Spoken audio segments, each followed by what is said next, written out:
Bismillah, alhamdulillah, wa salatu wa salamu ala rasulillah. Chers frères, chers sœurs, assalamu alaikum wa rahmatullahi ta'ala wa barakatuh. Je vais vous parler aujourd'hui de la retraite spirituelle. La retraite spirituelle, c'est une tradition prophétique. Le prophète sallallahu alayhi wa sallam, qu'on a dit, profita des 10 dernières nuits pour faire un retrait spirituel. De toute façon, c'est une tradition qu'on peut la faire même en dehors de Ramadan, mais le prophète sallallahu alayhi wa sallam, là où il a commencé ça, c'était pendant le mois de Ramadan. Je vais vous lire un peu un extrait d'un savant sur cette partie.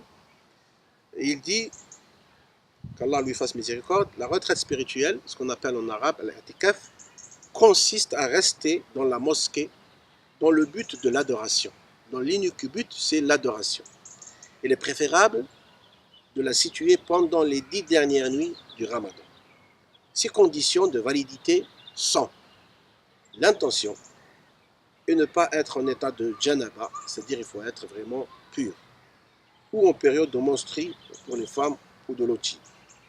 Donc ça, c'est concernant ce qu'on appelle les conditions de validité.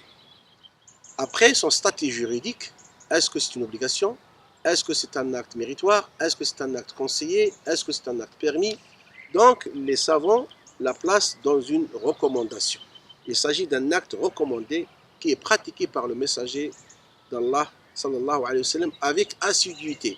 On comprend ici quand le prophète sallallahu alayhi wa sallam pratiqua un acte avec assiduité, cet acte prend le statut d'une recommandation ou d'une sunna fortement recommandée, car il insistait, le prophète sallallahu alayhi wa sallam, et la faisait par assiduité.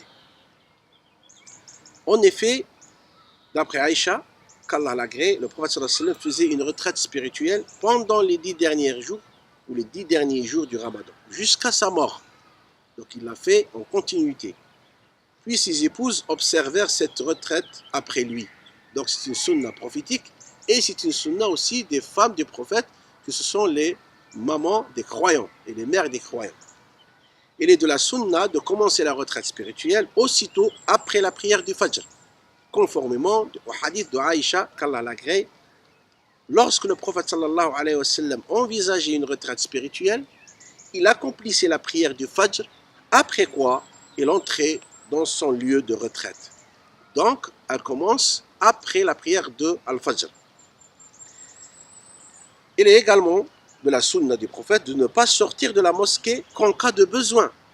La personne en retraite spirituelle ne rend pas visite aux malades, il n'assiste pas à la prière mortuaire et ne peut pas avoir des rapports charnels avec son épouse ni procéder à ses préliminaires.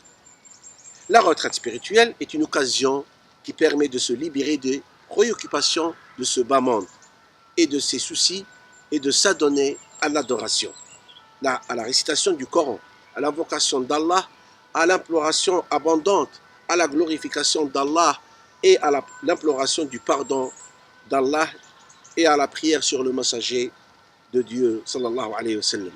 Mes chers frères, parmi les bienfaisances ou les bienséances à observer pendant la retraite spirituelle, ne parler qu'en bien, délaisser ce qui peut détourner de l'adoration d'Allah et de choisir un lieu de prière dans lequel on accomplit la prière du vendredi.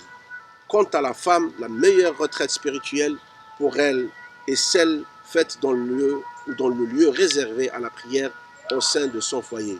Inch'Allah, si on a l'occasion, si on ne travaille pas, si on a l'occasion de faire cette retraite spirituelle, on peut la faire pendant les 10 dernières nuits. Et Allah qui agrée et qui accepte nos œuvres. Wassalamu alaikum wa rahmatullahi ta'ala wa barakatuh.